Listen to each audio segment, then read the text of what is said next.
नमस्कार दोस्तों, स्वागत है एक बार फिर से आप लोगों का समीर पाठशाला में।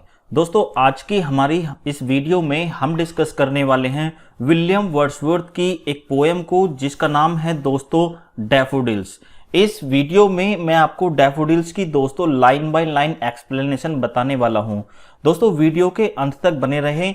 हर एक लाइन का मतलब आपको डेफिनेटली वीडियो के अंत तक दोस्तों समझ में आ जाएगा, और इससे एग्जाम में कोई भी लाइन आती है तो उसको आप आसानी से बता सकते हैं, या फिर इसकी कोई एक्सप्लेनेशन आपसे पूछी जाती है तो डेफिनेटली आप उसको आंसर आसानी से कर सकते हैं। तो शुरू करते हैं दोस्तों हमारी आज की वीडियो को। सबसे पहले मैं आपको इसके की फैक्ट्स बता देता हूं। दोस्तों, डैफोडिल्स का दोस्तों अनोदर टाइटल एग्जाम में पूछ लिया जाता है कि डैफोडिल्स का जो अनोदर टाइटल है वो क्या है। तो इसका अनोदर टाइटल है I wandered lonely as a cloud.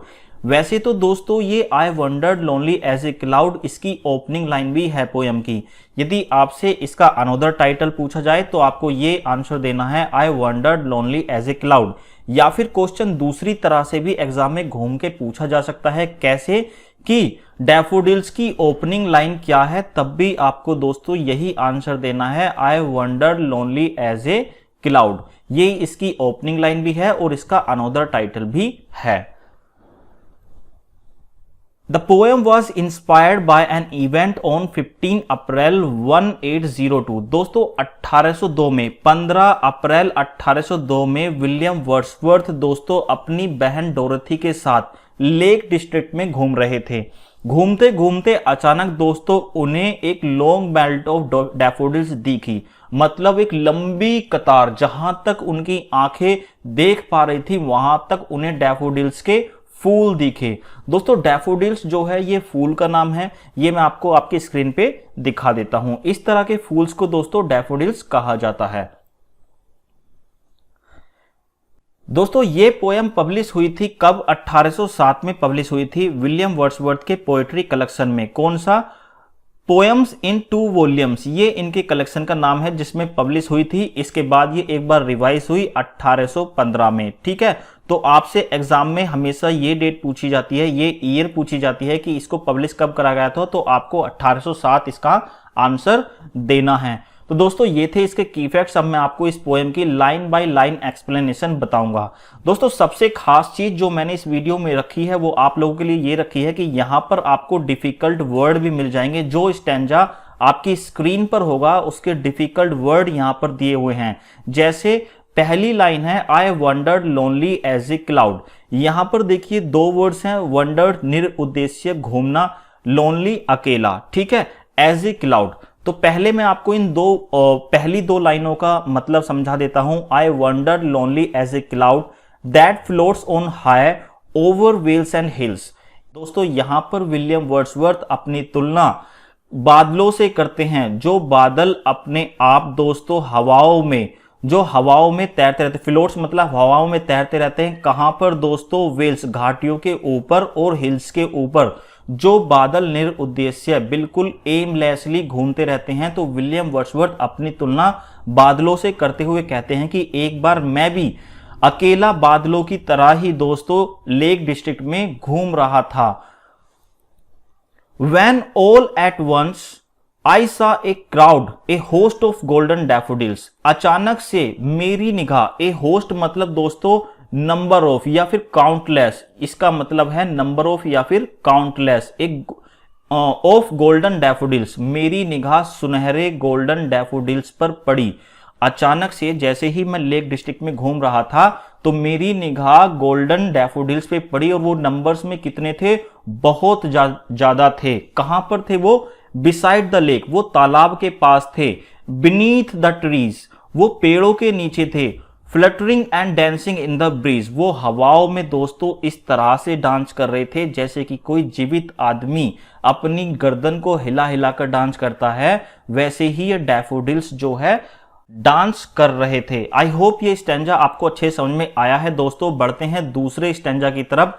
Continuous as the stars that shine and twinkle on the Milky Way. दोस्तों कंटिन्यूअस का मतलब आपको अच्छे से पता होगा, लगातार मतलब जो बिना रुके चमकते रहते हैं। द स्टार्स दैट शाइन, ये जो फूल थे दोस्तों इस तरह से सुंदर चमक रहे थे जैसे कि सितारे चमकते हैं। ट्विंकल, ट्विंकल मतलब टिमटिमा रहे थे ऑन दी मिल्की वे। यहां पर मिल्की वे का मतलब है दोस्तों गैलेक्सी। यहां पर मैंने इसका मतलब लिख दिया है दोस्तों हिंदी में आकाशगंगा। इसको दूसरे वर्ड्स में हम दोस्तों क्या कहते हैं, गैलेक्सी भी कहते हैं। मतलब कि जिस तरह से आकाश में हम जब कभी छत पे लेटते हैं तो हम आसमान की तरफ को देखते हैं तो वहां पर दोस्तों तारे जो होते हैं आसमान में पूरे आसमान में छाए हुए होते हैं, भरे हुए होते हैं। इसी तरह से डैफोडिल्स जो हैं दोस्तों भरे हुए थे वहां पर लेक डिस्ट्रिक्ट में। सब सारी चीजें जहां पर भी निगाह जाती थी वहां पर डैफोडिल्स ही दिखते थे। They stretched in never ending line along the margin of the bay. वो फैले हुए थे, स्ट्रेच्ड मतलब फैले हुए थे, इन नेवर एंडिंग लाइन मतलब जहां तक भी पोएट की निगाह जा रही थी वहां तक उसको डैफोडिल्स ही दिखाई दे रहे थे। Along the margin of the way, जो झील के किनारे थे वहां पर भी दोस्तों डैफोडिल्स थे। 10,000 saw I at a glance, tossing their heads in sprightly dance। 10,000 saw मतलब कि पोयम में पोएट कह रहे हैं कि मैं जब भी निगाह उठाकर उन डैफोडिल्स की तरफ को देखता था तो मुझे लगता था कि एक बार में मैं कम से कम 10,000 डैफोडिल्स को देख पा रहा हूं जो टॉस कर रहे हैं। टॉस मतलब दोस्तों उछल रहे हैं, अपना जो मुंडी है उसको ऊपर नीचे कर रहे हैं हवा में।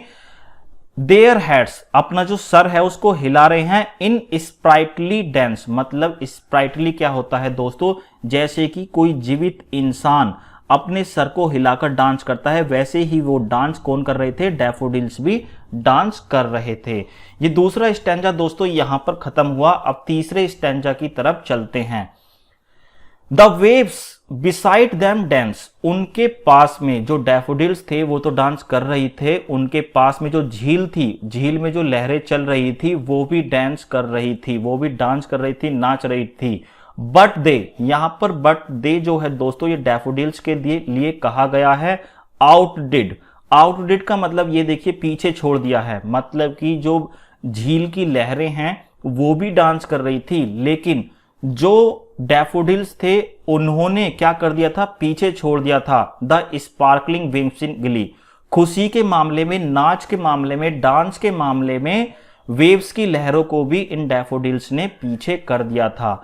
ए poet could not but be gay in such a jocund company, ऐसी खुश मिजाज कंपनी में, जो दृश्य पोएट वहां पर देख रहा था ऐसी कंपनी में पोएट अपने आप को खुश रहने से नहीं रोक पाया। ठीक है, मतलब पोएट के दिमाग में ये डैफोडिल्स ही घूम रहे थे, उसको ऐसा लग रहा था ये डैफोडिल्स जो है बहुत खुश हैं, तो डैफोडिल्स की खुशी में ये पोएट जो है इन्वॉल्व हो गया है, वो अपने आप को भी बहुत ज्यादा खुश फील कर रहा है। I gazed and gazed, but little thought what wealth the show to me had brought। मैं उन्हें घूर कर एकटक देखता रहा, but little thought, और मैं अपनी कुछ सोचों में इस तरह से डूब गया, उनको घूर कर देखता रहा और मैं ऐसी सोच में डूब गया उन डैफोडिल्स के साथ, और मैं भूल गया कि व्हाट वेल्थ, कि क्या खजाना ये डैफोडिल्स जो है मेरे लिए लाए हैं। मैं ये भी देखना भूल गया कि ये क्या खुशियों का खजाना जो डैफोडिल्स लेकर आए हैं, मैं ये भी उनको देखना भूल गया। मैं बस उनको एकटक घूरता रहा और अपनी सोच में डूब गया। स्टैंजा नंबर 4 है दोस्तों फोर ऑफ्ट। फोर ऑफ्ट का मतलब है अक्सर, जब भी मैं कभी, when on my couch I lie in vacant or in pensive mood। देखिए when on my couch, couch का मतलब होता है सोफे पर, I lie, मैं जब भी कभी सोफे पर बैठता हूं, in vacant यानी कि खाली समय में, और in pensive mood, pensive mood का होता है जब मैं कभी अपने आप को दुखी फील करता हूं और खाली बैठा रहता हूं तो मैं क्या करता हूं, अपनी आंखें बंद कर लेता हूं। आंखें बंद करने के बाद क्या होता है दोस्तों, they flash upon the inward eye which is the bliss of solitude. जो डैफोडिल्स हैं वो फ्लश करते हैं दोस्तों, क्या करते हैं, चमकते हैं मेरी आंखों के अंदर ही। मुझे जिस तरह की चमक जो मैंने उस दृश्य में देखी थी वो आंखें बंद करने के बाद वही सारी चीजें मेरी आंखों में अंदर दिखने लगती हैं। विच इज द ब्लिस, जो आनंद का कारण बनती है मेरे उस सोलिट्यूड का, मेरे उस अकेलेपन का। And then my heart with pleasure fills, और उसके बाद जो मेरा दिल है वो खुशी से भर जाता है। And dance with the daffodils, और मैं उस डैफोडिल्स की खुशी में उसके साथ ही दोस्तों डैफोडिल्स के साथ झूमने लगता हूं। ठीक है, तो ये पूरी की पोयम मैंने आपको बता दी है दोस्तों। आई होप ये पोयम आपको समझ में आई होगी। मिलते हैं अगले वीडियो में, तब तक के लिए जय हिंद।